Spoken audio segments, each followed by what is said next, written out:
Halo semuanya, kembali lagi bersama info seputar TKI Taiwan. Oke guys, masih bersama saya kali ini mengudara dari kawasan stasiun kereta Yuanlin guys. Hari ini hari Sabtu tanggal 12 Juli tahun 2025. Saya ada di stasiun Yuanlin. Nah, saya ada cerita yang sangat menarik sekali guys. Ini tadi saya bertemu dengan sahabat TKI Taiwan. Dia itu kerjanya di bengkel ini guys, bengkel alat berat. Nah, tapi sebenarnya dia jobnya bukan di situ. Jadi termasuk beda job ya. Jadi setelah sampai di Taiwan itu dia jobnya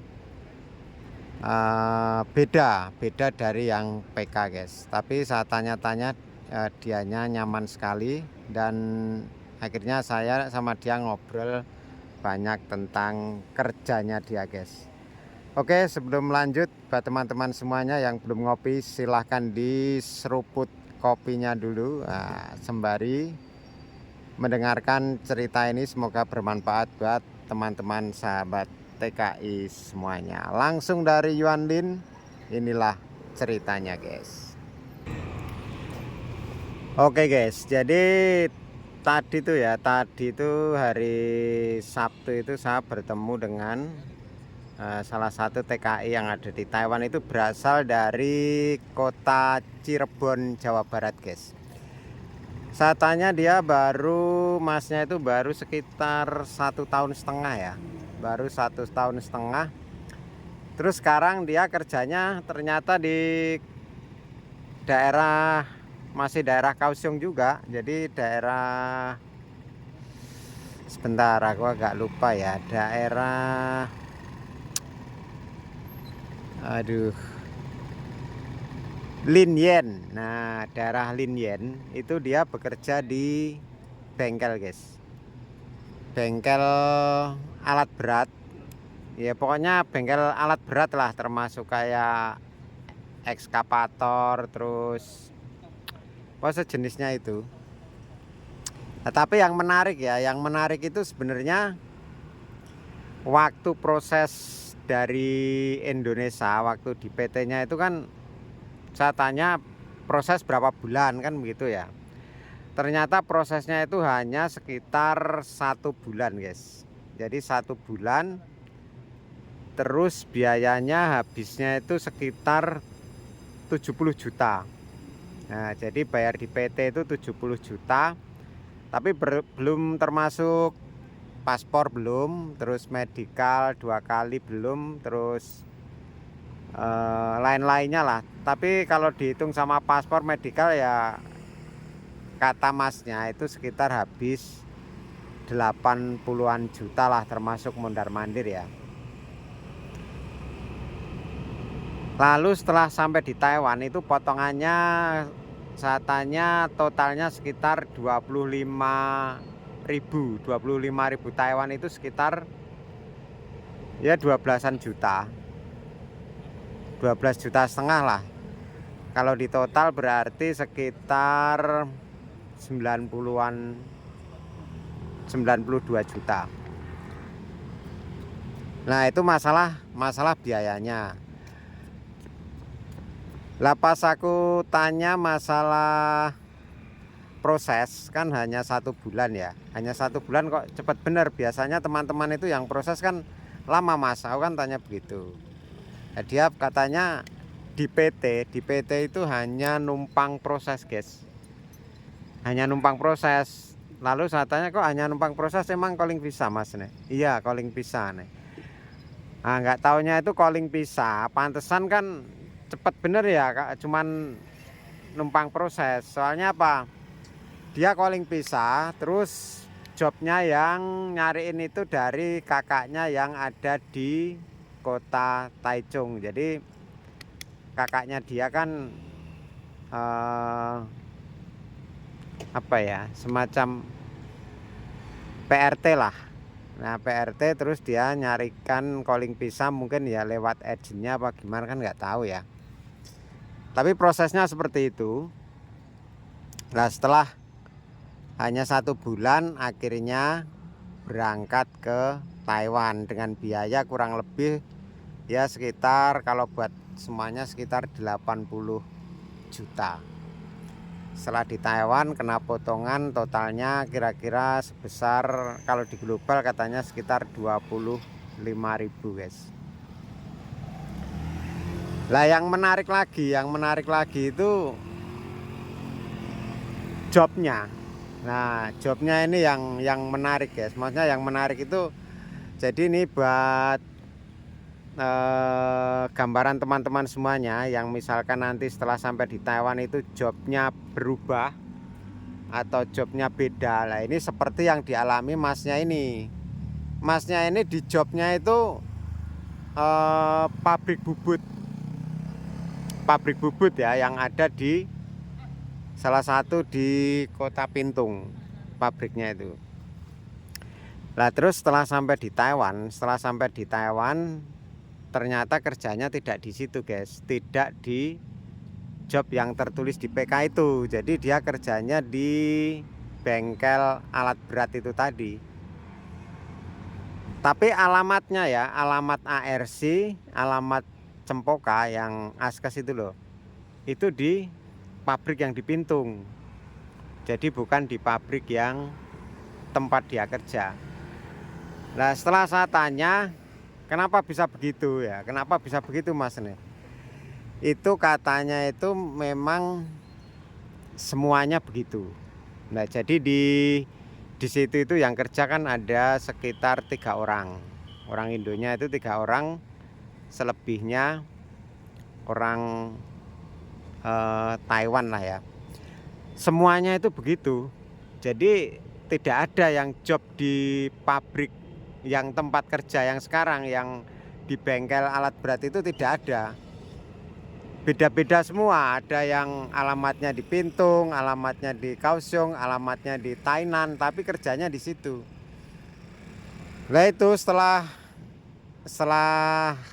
saya pelajari guys, itu sebenarnya pabrik yang tempat masnya kerja ini tidak bisa ngambil pekerja asing dari Indonesia. Soalnya mungkin kendalanya yang pertama mungkin ya tidak memenuhi syarat sebenarnya, atau yang kedua dia pernah mendapatkan sanksi dari Depnaker Taiwan. Nah terus kenapa bisa memperkerjakan tenaga kerja dari Indonesia? Nah itu mengambil pinjam PT dari orang lain, minjam nama pabrik orang lain ya. Saya tanya itu yang di Pintung itu siapa hubungannya, itu katanya temannya, jadi teman bosnya itu loh. Makanya jobnya itu di Pintung guys. Nah jadi kalau ada misalkan apa-apa ya larinya ke Pintung, soalnya jobnya memang yang tertera itu di Pintung. Nah itu salah satu alasan kenapa kok setelah sampai di Taiwan itu jobnya bisa berbeda ya begitu guys. Alasannya begitu, sama seperti di pabrik saya.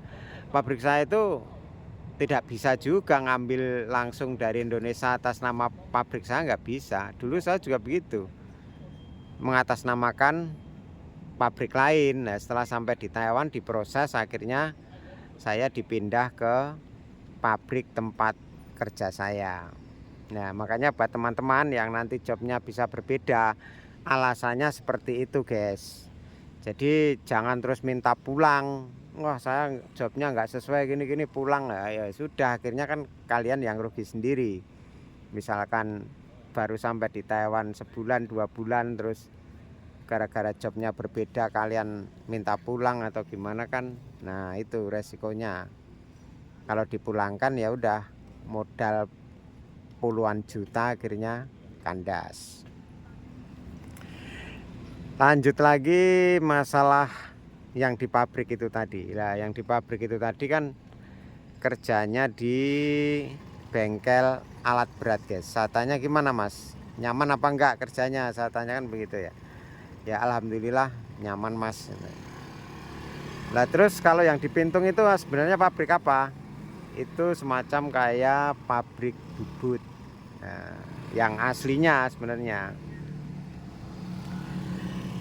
Saya tanya masalah lemburan. Nah, ini yang luar biasa lemburannya, guys. Lemburannya itu harian itu kadang bisa sampai jam 9 loh.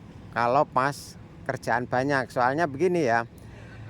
Di bosnya itu kerjasama dengan proyek-proyek besar, guys. Ya, jadi kalau ada alat berat yang di proyek-proyek itu pada rusak, lah itu yang servis di bengkelnya bosnya dia. Kadang kerjanya itu juga keluar kota ya, katakanlah misalkan ada proyek yang di Thailand, apa ada yang proyek di daerah mana gitu, terus alat beratnya itu rusak, dia ngikut memperbaiki ke tempat yang proyek itu tadi. Lalu saya tanya masalah fasilitas. Nah, fasilitas itu termasuk mes itu ya, mes makan itu. Saya tanya gimana mesnya, Mas? Kalau mes di saya gratis, Mas, nggak bayar. Waduh, gratis ya, luar biasa lah. Terus saya bilang kan begini, jarang-jarang untuk saat ini kalau mes itu gratis itu jarang, Mas. Kamu termasuk beruntung itu dapat mesnya gratis nih. Makannya gimana makannya? Makan dapat 1 kali kalau siang. Itu kadang pentang, kadang masakan Taiwan. Soalnya makannya bareng-bareng, Mas, satu meja begitu sama bos sama orang Taiwannya. Berarti ya bagus bosnya. Kalau hari Sabtu Minggu gimana? Lembur nggak? Nah, hari Sabtu itu lembur wajib, Mas. Loh, kalau lembur wajib kok sampean ini keluar, kan saya tanya begitu. Iya, tadi saya keluar setengah hari, aku izin setengah hari soalnya saya mau pergi. Oh, tapi kalau hari Sabtu wajib ya. Sabtu wajib. Kalau Minggu itu bebas, mau masuk ya boleh, enggak ya boleh nih. Berarti tiap hari Minggu ada dong yang masuk nih. Ada, Mas, itu yang kerja juga banyak, orang Taiwan banyak, teman-teman Indo juga ada. Yang pokoknya siapa yang mau kerja silahkan, nggak apa-apa begitu. Nah, itu fasilitas yang didapat, guys. Lah terus masalah gaji ya, masalah gaji itu saya tanya per bulan kira-kira tembus berapa, Mas? Yang sampean pernah alami di sini nih. Ya bersih kadang dapat 45, kadang dapat 50 gitu. Udah bersih itu nih. Udah, Mas, soalnya di saya itu potongan cuman potongan agent aja nih. Loh, kok potongan agent? Iya, jadi di pabrik saya itu potongan cuman agent. Lah kok cuman potongan agent, kan ada potongan askes, astek, terus pajak kan. Nggak tahu, Mas, soalnya di gaji saya itu nggak adanya cuman potongan agent. Agent kan saya masih 1.700 nih. Iya, masih 1.700, soalnya kan sampean baru berjalan 2 tahun, nanti kalau udah 3 tahun 1.500 anu. Lah terus gimana itu, sampean punya cempokan nggak? Kan katanya begitu ya. Saya punya cempokan. Loh, kalau cempokan punya masa nggak dipotong asgas? Ya nggak tahu, orang di slip gajinya begitu nih. Nah, lalu saya tanya lagi, sampean di sini kan udah 1,5 tahun. Iya, Mas nih. Kemarin tahun 2024 dapat nggak pengembalian uang pajak nih? Nggak dapat nih. Nggak dapat nih. Nggak dapat, Mas nih. Oh, berarti ya kalau nggak dapat sampean mungkin dipajekin sama bosnya, atau barangkali malah nggak pajak kan. Kalau nggak pajak sampean nanti kalau pulang dapat tagihan pajak loh anu.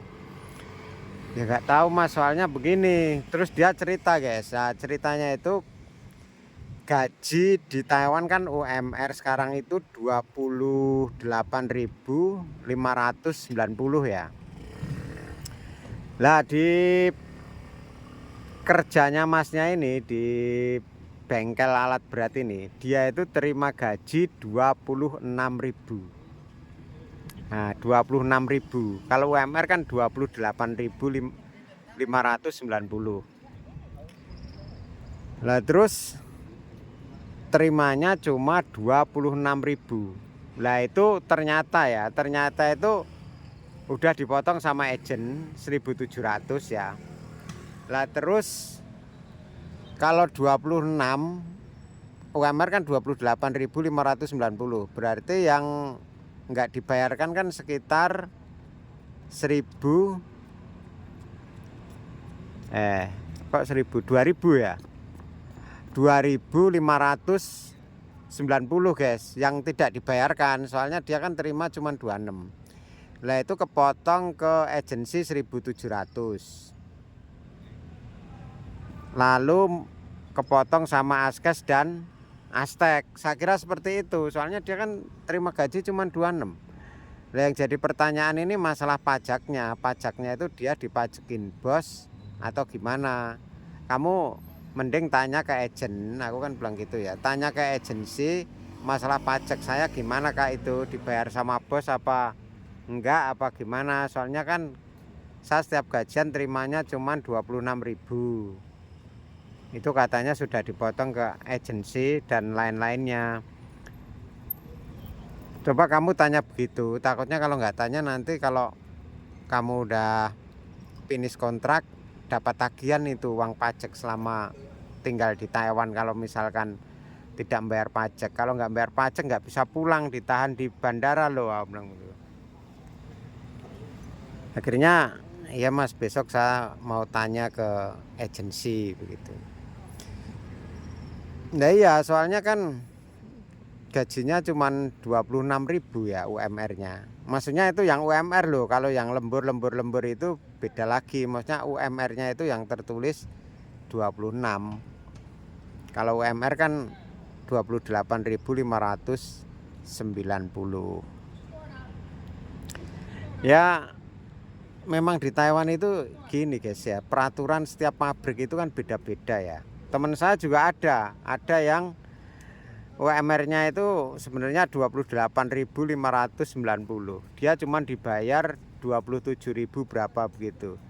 Terus misalkan Februari itu kan sampai 28, kadang 29 hari ya. Yaitu ya gajinya tidak segitu, soalnya cuma dihitung harian, nggak dihitung bulanan.